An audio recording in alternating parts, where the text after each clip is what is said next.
राजकुमार ने राजा से उस लड़की के घर का पता बतलाया। मंत्री उस लड़की के घर गया और राजा का आदेश ब्राह्मण को सुनाया। कुछ ही दिन बाद ब्राह्मण की कन्या का विवाह राजकुमार के साथ संपन्न हो गया। कन्या के घर से जाते ही उस ब्राह्मण देवता के घर में बहुत पहले की भांति गरीबी आ गई, निवास हो गया।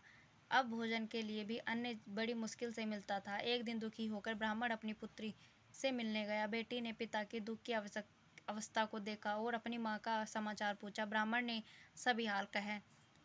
कन्या ने बहुत सा धन देकर अपने पिता को विदा कर दिया। इस तरह ब्राह्मण का कुछ समय सुखपूर्वक व्यतीत हुआ, लेकिन कुछ दिन बाद फिर वही हाल हो गया।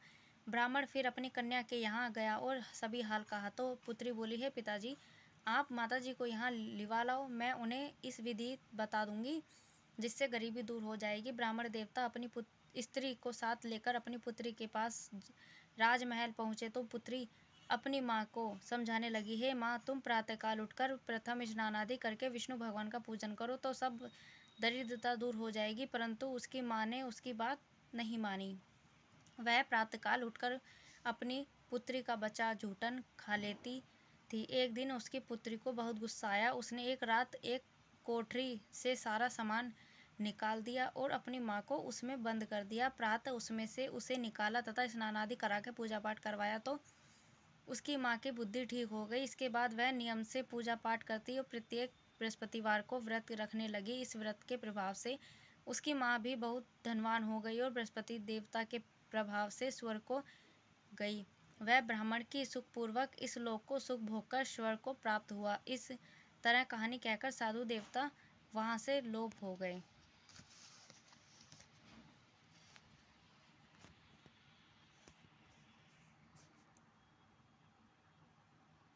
धीरे धीरे समय व्यतीत होने पर फिर बृहस्पतिवार का दिन आया। राजा जंगल से लकड़ी काटकर किसी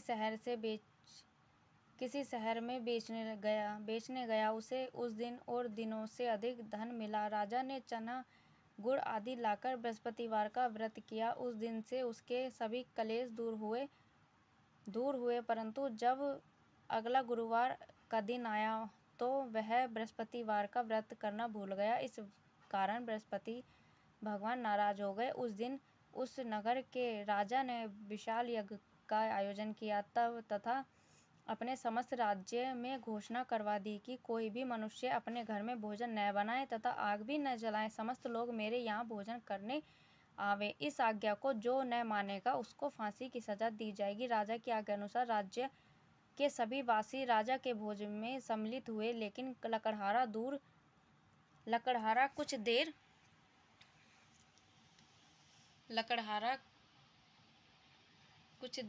पहुंचा, इसलिए राजा उसको अपने साथ महल में ले गया। जब राजा लकड़हारे को भोजन करा रहे थे तो रानी की दृष्टि उस खूंटी पर पड़ी जिस पर उसका हार टंगा हुआ था।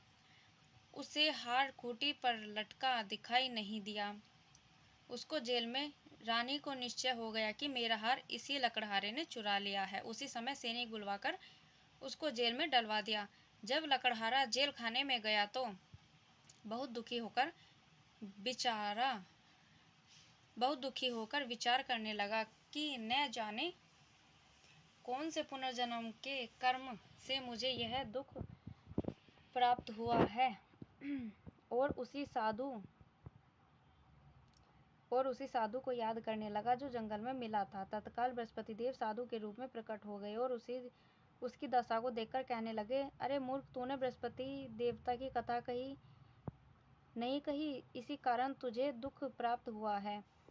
अब चिंता मत कर, बृहस्पतिवार के दिन जेल खाने के दरवाजे पर 4 पैसे पड़े मिलेंगे, उनसे तू बृहस्पति देव की पूजा करना तो तेरे सभी कष्ट दूर हो जाएंगे। अगले बृहस्पतिवार उसे जेल के द्वार पर 4 पैसे मिले। राजा ने पूजा का सामान मंगाकर कथा कही और प्रसाद बांटा। उसी रात्रि को बृहस्पति देव ने उस नगर के राजा को स्वप्न में कहा, हे राजा, तूने जिस आदमी को जेल खाने में बंद कर दिया है वह निर्दोष है, वह राजा है, उसे छोड़ देना। रानी का हार उसी खूंटी पर लटका हुआ है। अगर तू ऐसा नहीं करेगा तो मैं तेरा सारा धन नष्ट कर दूंगा।